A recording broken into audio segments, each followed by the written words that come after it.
할렐루야. 오늘도 주님만을 위해 살아가는 우리 모두가 되기를 예수님의 이름으로 축복합니다. 이 시간 말씀을 받겠습니다. 이 복된 시간에 주시는 하나님의 말씀은 우리 계속해서 고린도전서 14장 13절에서 25절까지의 말씀입니다.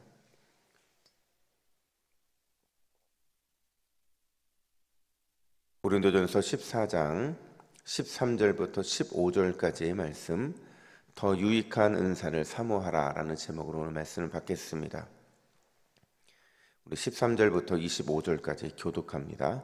그러므로 방언을 말하는 자는 통역하기를 기도할지니 내가 만일 방언으로 기도하면 나의 영이 기도하거니와 나의 마음은 열매를 맺지 못하리라. 그러면 어떻게 할까? 내가 영으로 기도하고 또 마음으로 기도하며 내가 영으로 찬송하고 또 마음으로 찬송하리라. 그렇지 아니하면 내가 영으로 축복할 때에 내가 알지 못하는 처지에 있는 자가 내가 무슨 말을 하는지 알지 못하고 내 감사에 어찌 아멘 하리요. 너는 감사를 잘하였으나 그러나 다른 사람은 덕세움을 받지 못하리라. 내가 너희 모든 사람보다 방언을 더 말함으로 하나님께 감사하노라. 그러나 교회에서 내가 남을 가르치기 위하여 깨달은 마음으로 5마디 말하는 것이 1만마디 방언으로 말하는 것보다 나으니라. 형제들아, 지혜에는 아이가 되지 말고 악에는 어린아이가 되라. 지혜는 장성한 사람이 되라.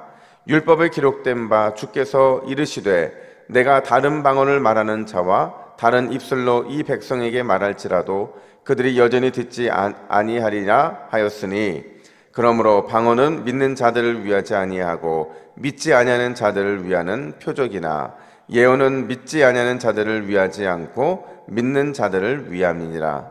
그러므로 온 교회가 함께 모여 다 방언으로 말하면 알지 못하는 자들이나 믿지 아니하는 자들이 들어와서 너희를 미쳤다 하지 아니하겠느냐. 그러나 다 예언을 하면 믿지 아니하는 자들이나 알지 못하는 자들이 들어와서 모든 사람에게 책망을 들으며 모든 사람에게 판단을 받고 함께 했습니다. 그 마음에 숨은 일들이 드러나게 되므로 엎드려 하나님께 경배하며 하나님이 참으로 너희 가운데 계신다 전파하리라. 아멘. 여러분, 같은 물건이라 할지라도요, 누가 또 어떤 용도로 사용하는가가 굉장히 중요해요. 예를 들어 칼을 한번 생각해 보세요. 의사나 요리사의 손에 들려진 칼은요, 늘 반드시 좋은 도구가 되기 마련입니다. 그러나 강도의 손에 들여진 칼 같은 경우는 누군가를 해를 입히는 악한 도구로 쓰임을 받게 되잖아요. 마찬가지로 은사 역시도요, 어떤 사람 또 어떤 용도로 사용하는가에 따라서 덕이 될 수도 있고 덕이 되지 못할 수도 있다는 겁니다. 여러분, 오늘 본문 역시도요, 방언하고 예언의 은사를 아주 예리하게 대조를 하고 있는데요, 중요한 건 어떤 은사가 좋으냐 나쁘냐의 관점이 절대 아니라는 거예요. 그러니까 우리는 뭐 하나를 강조하면 다른 거 하나가 나쁘다고 생각하는데 절대 그런 거 아니라는 겁니다. 방언도 좋은 은사요, 예언도 좋은 은사인데 어떤 게 더 교회를 건강하게 세우는데 유익하냐, 그걸 보여주는 게 바로 오늘 본문의 핵심이라고 할 수가 있어요. 오늘 본문은 특별히 2가지 질문을 통해서 그 2가지 관점으로 어떤 게 교회를 건강하게 세우는데 유익하냐라는 관점으로 오늘 이 2가지를 대조하는데요, 첫 번째, 우리가 왜 기도하는가라는 접근 방법으로 접근을 해야 된다는 거예요. 여러분, 우리가 왜 기도할까요? 기도하는 이유가 뭐예요? 아마 많으신 분들이 응답받기 위해서라고 말을 할 겁니다. 틀린 건 아니에요. 근데 응답은요, 기도의 결과일 뿐이라는 거죠. 단순히 응답이 기도의 목적이라고 말한다고 한다면 우리 기도가요, 너무나도 거룩하고 영적인 것인데 이게 변질되기 쉽고 오염되기 쉽다는 거예요. 그러니까 기도의 목적을 제대로 알아야만 오염되지도 않고 변질되지도 않을 수 있는데, 여러분, 기도를 통해서 우리가 왜 기도를 하느냐를 배워야 된다면 기도를 통해서 기도하는 나 자신의 인격적인 성숙을 위해서 기도를 하는 겁니다. 또 기도하는 나 자신이 예수님을 닮아가는 그런 성품으로 변화되기 위해서 우리는 기도를 한다는 거예요. 다시 정리합니다. 여러분, 기도는 응답이 반드시 따르게 되어 있어요. 근데 그건 결과라는 거예요. 근데 기도하는 가운데 하나님이 우리의 인격이 성숙해지고 우리의 성품이 변화되는 것, 그것을 우리 하나님은 더 기쁘게 받으신다라는 거예요. 여러분, 다시 한번 말씀드리지만 방언은 하나님이 주신 좋은 은사예요. 그럼에도 불구하고 한계가 있어요. 어떤 한계냐? 우리 14절 말씀을 같이 읽습니다. 14절 시작. 내가 만일 방언으로 기도하면 나의 영이 기도하거니와 나의 마음은 열매를 맺지 못하리라. 아멘. 이런 방언으로 기도하는 것은 굉장히 많은 유익이 있습니다. 특별히 나에게는 더 큰 이런 유익이 있는데 하늘의 말을 하는 거잖아요. 하늘의 말을 하기 때문에 내 안에 성령 충만할 수 있고 은혜를 누릴 수 있어요. 근데 문제는 뭐냐면 방언의 기도, 이 기도가 영으로 하는 기도이기 때문에 내 의식 활동과는 무관하다는 거예요. 그러니까 생각하고 말하는 게 아닐 경우가 훨씬 많다는 겁니다. 그러니까 방언으로 기도하는 동안에 정확하게 무엇을 위해 기도하지 못하기 때문에 내가 어떤 응답을 받았는지도, 하나님이 나에게 무엇을 요구하시는지도, 하나님이 나에게 어떤 반응을 요구하시는지도 모를 때가 훨씬 더 많다는 거예요. 근데 하나님의 요구에 반응하지 못하니까 내 안에 영적인 성숙이 이루어지지도 않고 내 안에 성품의 변화도 일어나지 않고 그냥 기도한 것 자체만으로 만족해야 되는 그 한계를 느낄 수밖에 없다는 거예요. 그게 바로 기도의 한계인데, 바울은 뭐라고 권면을 하느냐? 우리 15절 말씀을 우리말 성경으로 같이 읽습니다. 함께 읽습니다. 시작. 그러면 어떻게 해야 하겠습니까? 나는 영으로 기도하고 또한 이성으로 기도할 것입니다. 내가 영으로 찬미하고 또한 이성으로 찬미할 것입니다. 아멘. 그러니까 내가 지금 어떤 기도를 하고 있는지 정확하게 알라는 거예요. 그러니까 하나님이 나에게 어떤 응답을 주시는지, 어떤 말씀을 주기를 원하시는지 정확하게 알면서 기도를 해야 된다는 거죠. 한마디로 말하면 기도하는 나의 의식을 깨워서 하나님의 말씀에 민감하게 반응하는 것, 그게 건강한 기도라는 거예요. 그래야 하나님 말씀이 나에게 역사하고, 그래야 내 인격과 성품이 변화되고 내가 받은 응답이 하나님께 영광이 되기 때문에 그렇다는 겁니다. 여러분, 오늘 이 새벽에도 깊은 영의 기도를 경험하시기를 간절히 축복합니다. 근데 그냥 기도한다고 깊어지는 게 아니에요. 마음과 생각이 깨어 있어서 하나님이 어떤 말씀을 하시는지 더 집중하는 것, 그게 우리의 기도를 깊게 만들 수 있다는 거예요. 우리의 100마디 말보다 하나님의 한마디 음성을 듣는 게 우리의 기도에 더 부합하다는 거죠. 여러분, 우리의 기도는 그렇게 기도함으로 인해서 하나님의 놀라운 은혜의 역사로 나타나게 되어야 되는 줄로 믿습니다. 뿐만 아니라 두 번째로 어떤 질문을 던지냐면, 예언의 은사는 그럼 왜 유익한가? 그러니까 말씀은 왜 유익한가 하는 거예요. 우리 19절 하반절 말씀 보실까요? 우리 같이 읽습니다. 시작. 5마디 말을 하는 것이 1만 마디 방언으로 말하는 것보다 나으니라. 아멘.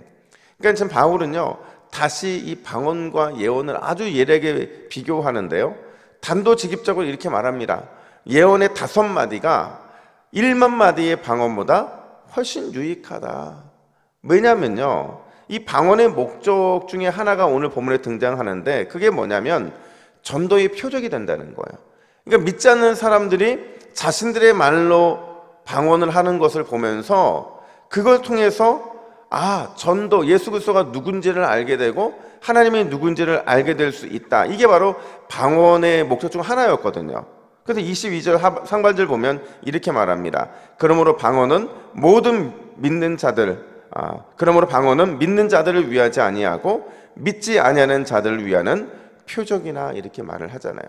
그러니까 방언으로 말씀하면 혹시 불신자들이 놀라서 귀를 기울이지 않을까 하는 목적을 가지고 방언이 그런 목적으로 우리가 기도하게 하셨는데, 23절 보니까 오히려 그런 방언이 사람들로부터 미쳤구나, 이런 반응을 갖게 만들 수도 있다라는 거예요. 그러니까 아무런 변화도 일어나지 않았다는 거죠. 근데 놀랍게도 예언은요, 달랐다는 거예요. 그러니까 제가 예언은 뭘로 해석하라고 그랬어요? 말씀으로 해석하라고 그랬잖아요. 그러니까 말씀의 우선 달랐다는 거예요.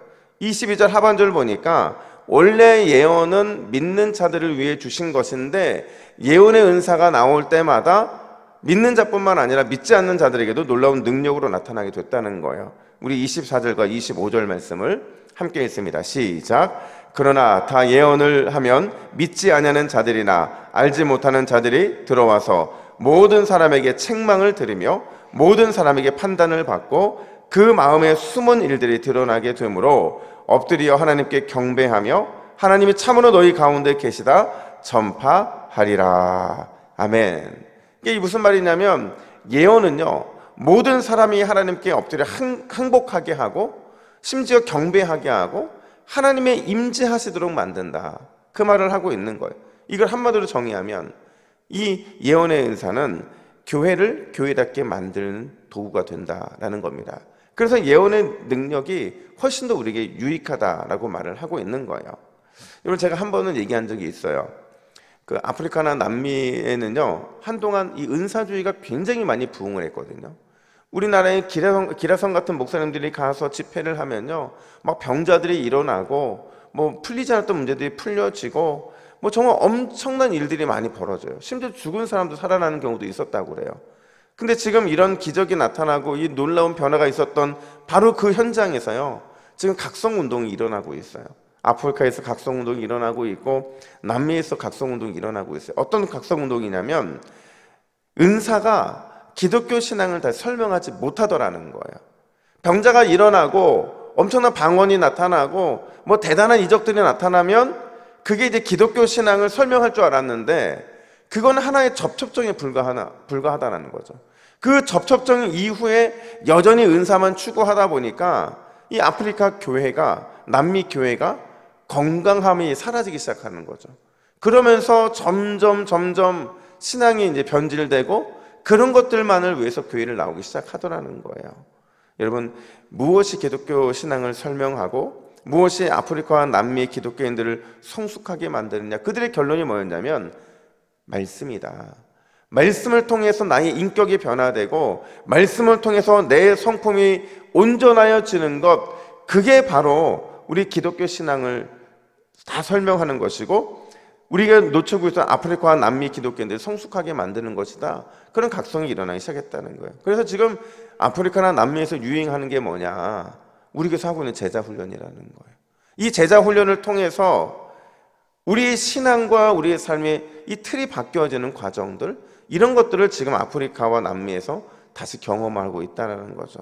여러분, 모든 은사는 다 유익해요. 그런데 예언의 은사, 말씀의 은사가 더 유익한 것은 이 말씀을 통해서 우리의 인격이 성숙되고 우리의 성품이 변화되는 것, 그게 바로 이 말씀밖에 없기 때문인 줄로 믿습니다. 그러니까 우리는 늘 기도하면서도 말씀을 붙잡아야 되고요, 무슨 일을 하든지 말씀을 붙잡고 말씀으로 나를 무장할 때 우리의 삶의 능력이 나타나게 돼 있는 거예요.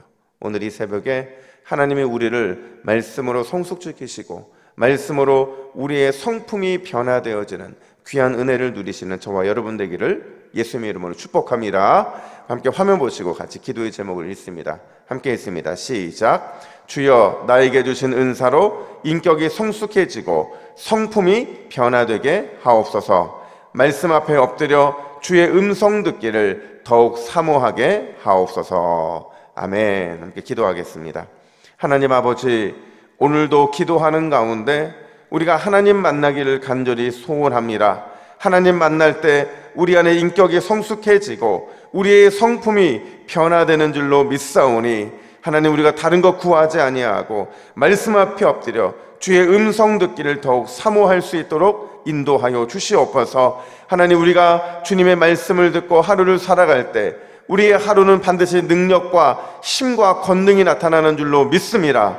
하나님, 말씀을 사모하며 오늘 이 새벽에도 주 앞에 믿음으로 달려나가 오늘 이 새벽부터 온 종일 승리의 비상을 누릴 수 있도록 우리 새벽 기도자들을 강하게 붙잡아 주시옵소서. 어떤 상황이든지 주의 말씀이 우리의 앞길을 인도할 줄로 믿습니다. 마음을 지키시고 상황을 인도하시며 모든 환경 속에서 살아 역사하시는 하나님의 말씀만 굳게 붙잡는 우리 모두가 되게 하여 주시옵소서. 감사드리며 예수님의 이름으로 기도하옵나이다. 아멘.